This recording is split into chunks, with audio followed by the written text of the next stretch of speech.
Charles Hoskinson actually discussed something controversial yesterday in his AMA. And I want to hear your guys' take on this. I have my own here as well, but it was actually this discussing surrounding Ethereum not being able to survive as time goes on.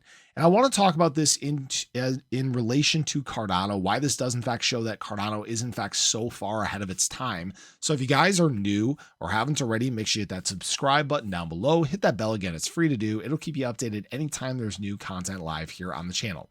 So yeah, this is a pretty big headline. Ethereum won't survive, Cardano founder predicts.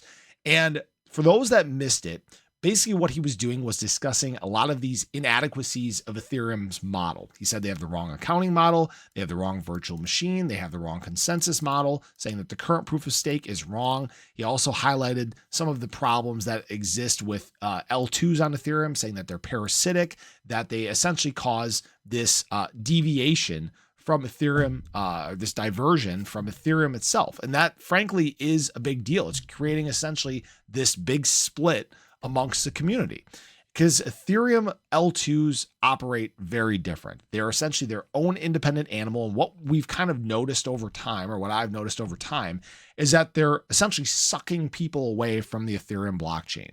All right. You have Blast, you have Base, you have Polygon, and all these other different ones that do the same thing. And that's where the problem lies, is you basically slapped a lot of these band-aids all over Ethereum by putting in L2s, and it's not really helping Ethereum take steps forward. In fact, it's making it take steps backwards.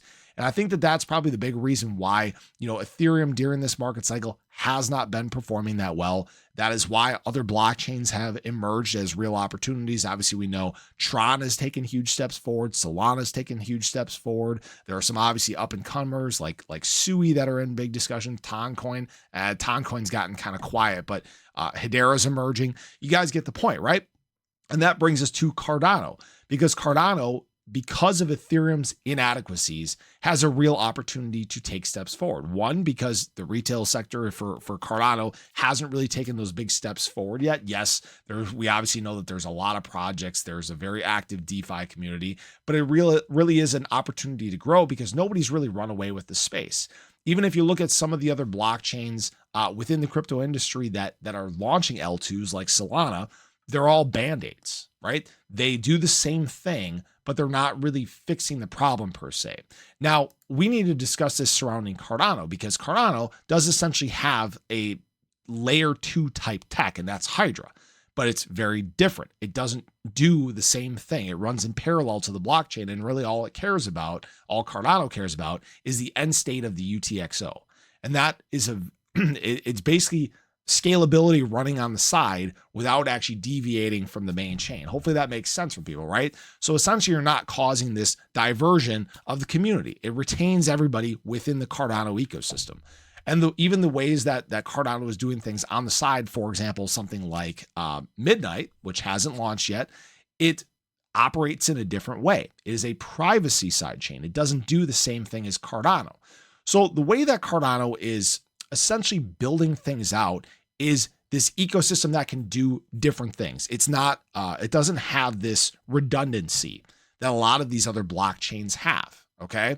Cardano has been very focused on building things out and building them right the first time, and building them out in a way that it all works together to create basically this huge infrastructure ecosystem that can do anything. Right. So it's a very different model, and you know what? He might be right.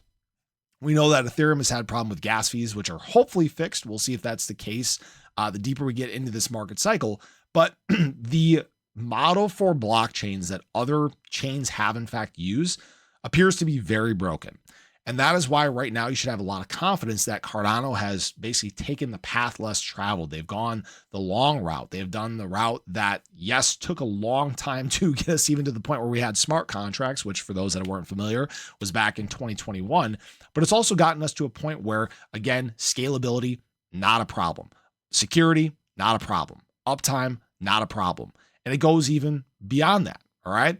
So I just wanted to share that with you guys. And I would really love to hear your thoughts on, do you think Ethereum is going to follow this trend? Do you see Ethereum continuing to just bleed in terms of users and use and launches? I mean, for example, I didn't get a chance to show this to you guys. Ethereum daily active users yesterday was 508,000 people. All right.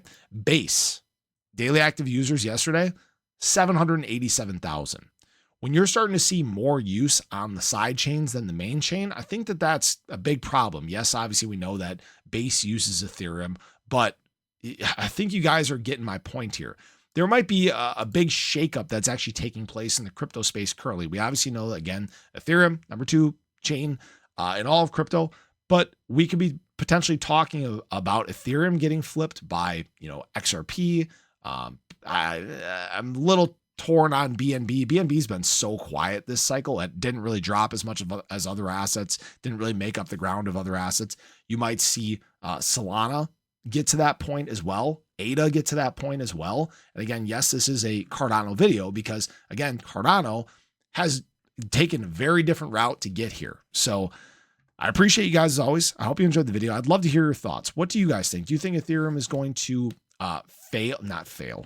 Do you think it's going to slowly but surely fade away over time? Can Cardano take up that place? I think that with the partnerships that are being put in place with this, interest from governments around the world, I think Cardano is going to be looked at in a very different light, even just by the time we get to the end of this market cycle. So I appreciate you guys. I hope you enjoyed the video. Let me know your thoughts below, but have a great day. Catch you guys in the next one. Take care.